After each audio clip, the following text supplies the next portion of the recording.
The greatest UFC fight night of all time just wrapped up, and I'm going to break it down. I am going to recap it. I went 6-5, and I'm actually not totally joking about how good this card was. I actually think this is one of the better fight nights this year. This is one of those fight nights where hardcore fans will say things like, these weaker ones are usually the best. They have tons of banger fights, and these fighters are trying to make a name for themselves. They would have been right if they predicted this card to be a banger, because it actually was. Really fun. We saw a lot of finishes. And the UFC also discovered just how many suckers they were going to get to tune into such a weak on paper fight night after a card like UFC 300. Just how many suckers they were able to maintain as fans. And I'm happy that I watched this. So let's break down all of these fights. Let's recap this. The timestamps will be in the description. Matheus Nicolau and Alex Perez. I got this one wrong. As I said, I went 6-5 on the night. Not necessarily what we were going for. We were about to go 8-3. But we got the last couple fights wrong. Matheus Nicolau, I think I got the last 3 wrong, which kind of sucks. Matheus Nicolau just got slumped out like Volkanovski. Alex Perez had a very Ilia Topuria type of KO on Matheus Nicolau. He got him up against the fence. He was landing to the body. He got Matheus Nicolau's chin on a silver platter. It was right there for the taking, and he smashed it with a right hook. And Matheus Nicolau came crumpling down, falling exactly like Volkanovski did. Beautiful KO, and I was saying thank you to Alex Perez for putting us out of our potential misery of having to watch what could have been a bit of a stinky flyweight 5-round fight. Even though these guys aren't the most boring fighters, you know what I'm talking about. It could have been a bit stinky. Alex Perez gets a much-needed KO, and man, I honestly didn't expect that. Was not expecting Alex Perez to hit Matheus Nicolau that hard. And I saw a stat on Instagram earlier today. And it said that Stipe Miocic had a more recent win in the UFC than Alex Perez. Perez is off of a 3-fight loss streak, is finally back in the win column. If he had lost tonight, he may have gotten cut from the promotion. So, huge win for Alex Perez. Big highlight reel KO. There was a lot of good highlight reel style KOs on this card. I don't know who's going to get the knockout of the night, but I'm actually thinking it's going to be Alex Perez who was in the main event. Beautiful performance from him. Matheus Nicolau back to the drawing board. I guess he didn't get his backpedaling body kick decision because he's Mr. Backpedal. And I picked him to win, and I was wrong because Perez is not really known for having dynamite in his hands, and he's not really known for doing anything particularly that great, but he really went out there and imposed his will. This was the second time he's fought throughout the last month and a half. So it's good to see the man that needed a win get the much-needed win. Even though I got the main event wrong, I get every pay-per-view right.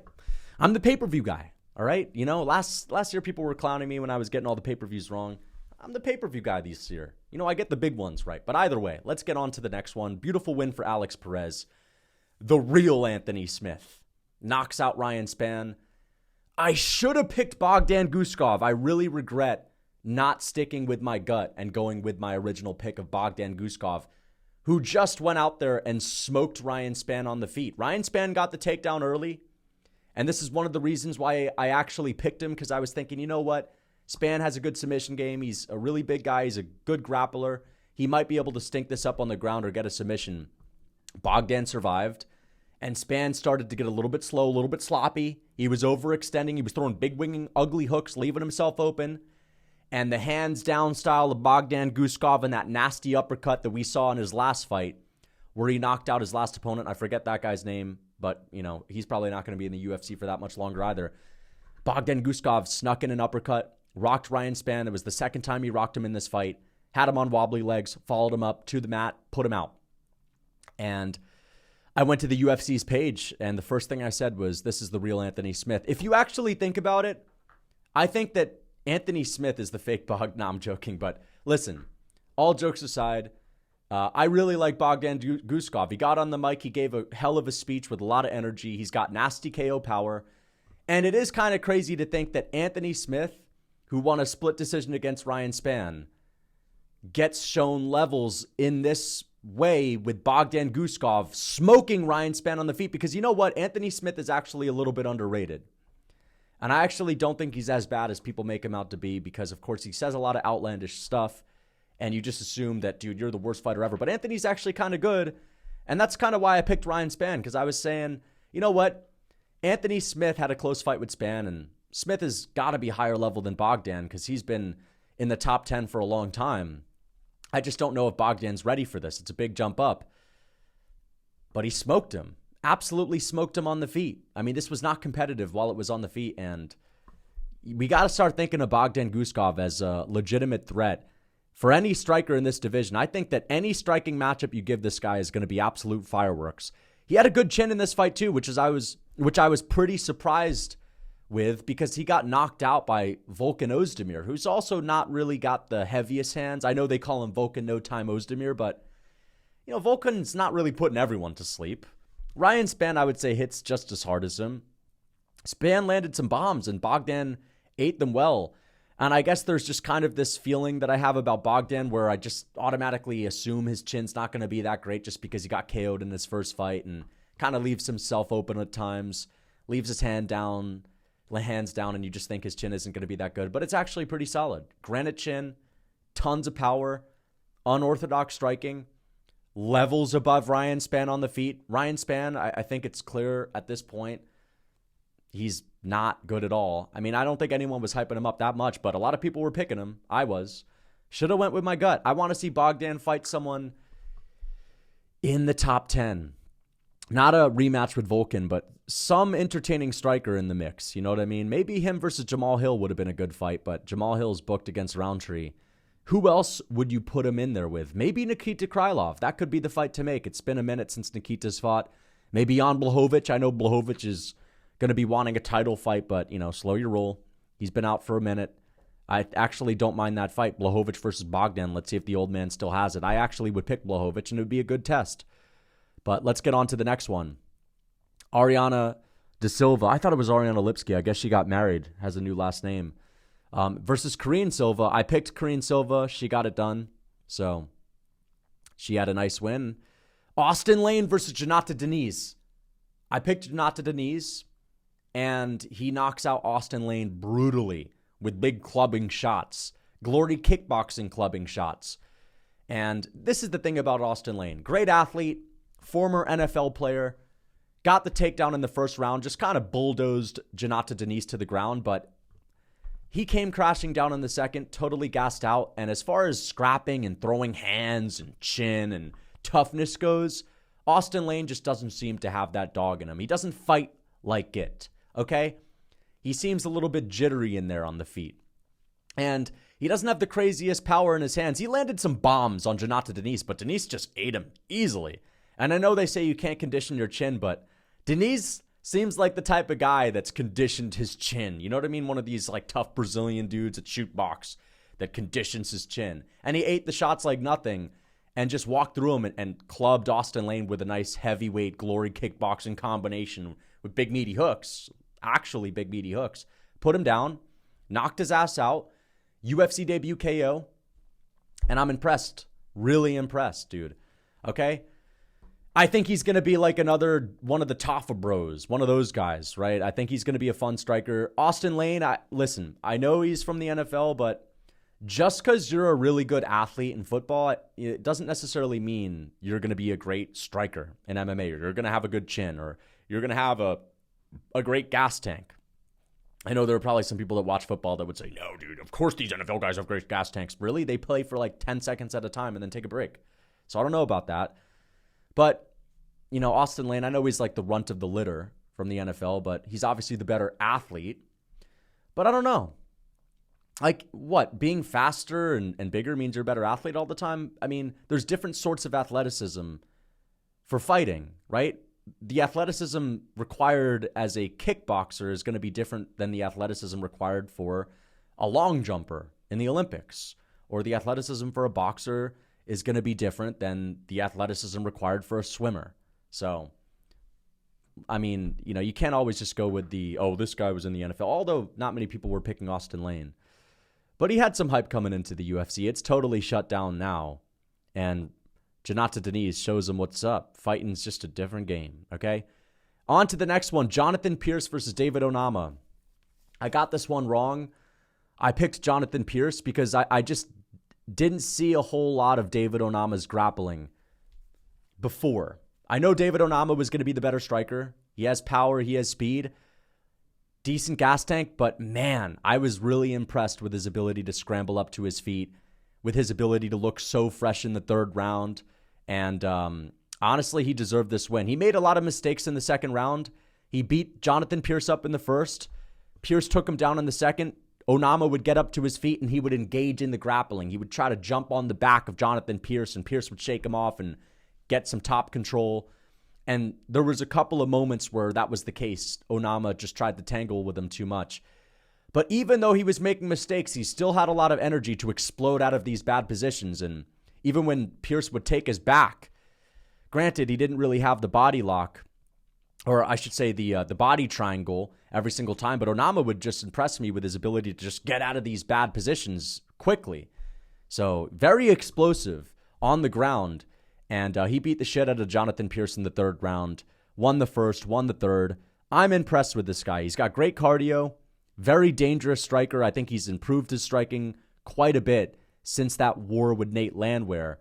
And his grappling, or defensive grappling, if he doesn't engage with these like heavy pressure wrestlers, I think he's going to be a nightmare for these guys because of how explosive he is and how good of a gas tank he has. So very good win for David Onama. I think this is the type of performance to make me actually keep my eye on this guy and kind of view him as like a serious prospect now. Because Jonathan Pierce is no slouch. He's not the best, but, you know, at what he does, he's pretty good. And he's done nothing but win for the most part in the UFC. It's his second loss. He's had like 7 or 8 fights, so very good win for David Onama. Another nasty KO. Uros Medic versus Tim Means. An uppercut from hell. Uros Medic landed on Tim Means. Means has a great chin. You know, they don't call him Dirty Bird for nothing. He's a dirty fighter. Not in the sense that he's a guy that like eye pokes and nut shots and all that, but, you know, he's a guy that likes to scrap. And I was saying, man, if this gets into the later rounds, it could get ugly for Medic. I could see Medic kind of breaking. Didn't matter. Uros Medic with the lightweight speed, the lightweight skill advantage, moving up into welterweight, even against an old grizzled craftsman, is too fast for Tim Means. Uppercuts him badly, puts him down. I don't even think he needed a follow-up shot. Nasty KO, though, for Uros Medic. And he was looking at his hands in the post-fight speech saying, man, I honestly scare myself sometimes thinking about these hands. And I was saying, you know, relax a little bit. It's not like, you know, you've got 50 KOs like that. But beautiful KO for Uros Medic. Once again proving that when lightweights move up, especially when you're still kind of young in your career, you're going to be able to clean up shop at welterweight. It's like Gilbert Burns not being able to cut it at lightweight. He moves up, fights for a belt. Uros Medic is a serious threat in that division because of the speed that he has. Yes, he lost to Odolbai, but Odolbai is actually a lightweight. So, you know what I mean? Like, they were just both fighting at welterweight there. So it was 2 lightweights going at each other, actually. But Uros Medic, an amazing KO. I don't know who's going to get KO of the night. All right? Rani, Yahya, Victor Henry. Another great KO. I honestly had this as my performance of the night. Holy shit, we had a ton of good fights. Nicolau versus Perez, Spann, Bogdan, Austin Lane, Jhonata Diniz, Jonathan Pierce, David Onama, Tim Means, Uros Medic. Honestly, this main card, as far as just entertainment and how the fights played out, this is one of the best cards of the past year. Right? Past 365 days is what I'm talking about. Not a lot of big names, but just the outcomes of these fights. The KOs, the scraps. Rani, Yahya versus Victor Henry. Victor Henry gets it done. I picked him to win this fight by a TKO. I just thought Rani Yahya was eventually going to break on the feet, and Victor Henry's going to have so much of a skill gap up there that Rani Yahya, who doesn't have the best wrestling, if he struggles to take it to the mat, is just a sitting duck and eventually is going to get his ass kicked. And that's what happened. Victor Henry broke him down, chopped him down, got the KO in the third round up against the fence. Beautiful performance for Victor Henry. This could be like performance of the night, although I also think that Onama could be performance of the night. I usually think like a third round KO where you kind of style on someone is usually more performance of the night worthy than just a one-shot KO where it's like a competitive fight. Victor Henry was dominating this fight. So, really good win for Victor Henry. 2 old heads going at it, but Victor Henry getting it done. Austin Hubbard versus Michal Figlak. Wow. The tough alum actually won. Austin Hubbard actually beat Michal Figlak, who is dog shit. Okay, now, let me just say this. I don't mean to be so harsh with it, but let me just say this. Michal Figlak doesn't know how to fight to his own strengths. He has horrible boxing. This guy got pieced up by Firas Siam, who is built like an actual twig that you would pick off of a skinny tree. Okay? Firas Siam with pillow hands, who's built like a twig, pieced him up. Looked like Sean O'Malley in front of him at times. And Michal Figlak goes in there and he's trying to box with this guy, and he's trying to be the faster, more explosive dude. Austin Hubbard's obviously a little bit older. He's literally lost to Kurt Holloway. Of course, he was a UFC reject back in the day. And Michal Figlak's only boxing with him. This dude has like these massive quads, centaur legs, and is throwing like little pitter-pat inside low kicks instead of hammering away at the legs. Instead of grappling and really going to the grappling. He went to the grappling, I think maybe twice in this fight. But I don't know. If I'm Michal Figlak, I'm using my grappling a whole lot more to muscle this old head to the ground. I'm kicking the shit out of his legs and sticking behind the kicks. And Michal Figlak did well in the third round. He won the third round. Austin Hubbard started to kind of come down crashing, but that was just because Austin Hubbard got tired. But the first 2 rounds, Austin Hubbard, not that amazing. It's just that Michal Figlak has these little T-Rex arms. And you're trying to box with these T-Rex arms, and it doesn't work, right?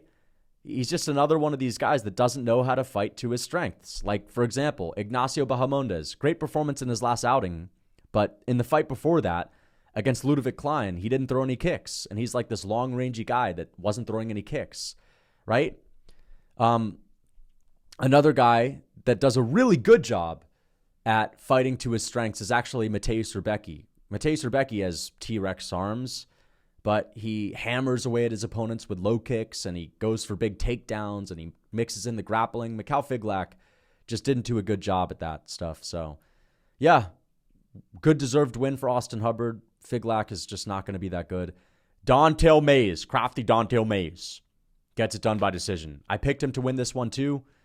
I was just going to say, man, Don'Tale Mayes may not be that good. He's slow as hell sometimes, but he'll catch you off guard with some speed that you didn't expect. And he's a little bit ugly with his style. He's a little bit unorthodox, and he doesn't do anything by the book, but he's tricky and he's crafty, and he got it done. Nice knockdown in the first round. As I said, he's got like that sneaky athleticism, Don'Tale Mayes. So really good win for him. Let's get on to the next one. James Lyontop, Chris Padilla. I got this pick wrong. I went with James Lyontop because he's the better striker, but, you know, Chris Padilla didn't give a fuck about the striking.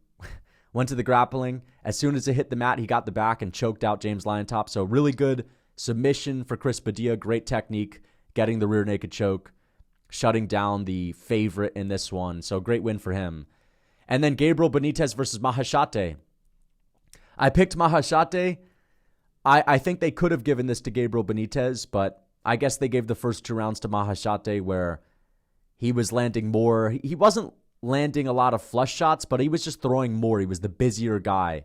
And I think that's why they gave him the first couple of rounds, whereas the third round, Benitez beat him up. Benitez had the clearest round out of the 3. And because the first 2 were competitive, I just kind of assumed that, you know, Benitez probably edged out one of the first or second. So they'll probably give him the win. But they went with Maheshate. I guess they gave him the Razor 2 first rounds. Yeah.